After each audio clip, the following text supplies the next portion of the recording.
సూర్య నమస్కారాల ఛాలెంజ్లో ఈరోజు 16వ రోజు. యథావిధిగా సూర్య నమస్కారాలు చాలా సింపుల్ అండి.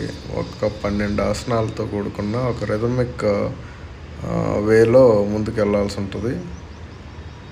ఇందులో మేజర్గా ఈ ఆసనాలతో పాటు ఇన్హలేషన్ ఎక్సలేషన్ అనేది, అంటే ఫార్వర్డ్ బెండింగ్ అప్పుడు ఎక్సలేషన్ అంటే గాలి వదలటం, బ్యాక్వర్డ్ బెండింగ్ అప్పుడు గాలి తీసుకోవటం అనేది జరుగుతూ ఉంటుంది. ఒక ఫ్లాంక్ ఆసన మధ్యలో ఒక ఫ్లాంక్ ఆసన ఏదైతే ఉందో దండాసన, అక్కడే గాలి బయటకు వదిలి రిటెన్షన్ చేస్తాం అంతే. ఇది చాలా అంటే థెరపటిక్ యూజ్ఫుల్ థింగ్ అనమాట. ఇది యాక్చువల్గా ఎవడు ఇన్ని సుగుణాలు ఉన్న సూర్య నమస్కారాలని ఎందుకు అవాయిడ్ చేస్తున్నారో, ఎందుకు అవేర్నెస్ క్రియేట్ చేయలేకపోతున్నామో అది మన దురదృష్టకరంగానే నేను పర్సనల్గా అనుభవించి చెబుతున్నా మీ అందరికీ. గత 6-7 నెలలుగా నేను సూర్య నమస్కారాలు చేస్తూ ఉన్నాను. బాడీ హై ఎనర్జెటిక్గా ఉపయోగపడే విధంగా, మనసు స్థిరంగా, అన్ని విధాలుగా నాకు మంచిగా అనిపిస్తుంది.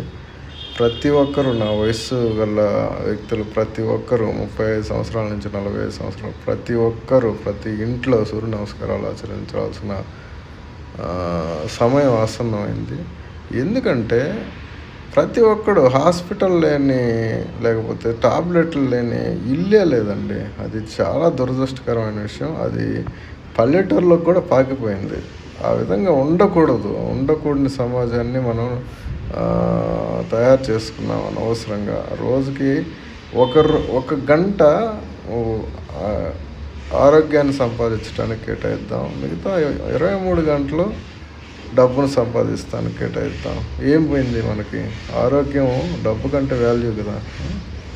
ఆలోచించుకోండి, సూర్య నమస్కారాలు చేయండి. నాతో పాటు ఛానల్ సబ్స్క్రైబ్ చేసుకోండి, ఫాలో అవ్వండి. ఆసాన్ లైఫ్ అంటే సులభతరమైన జీవితాన్ని నాశనం చేసుకోకుండా, కాంప్లికేట్ చేసుకోకుండా ప్రశాంతమైన జీవితాన్ని గడుపుదాం.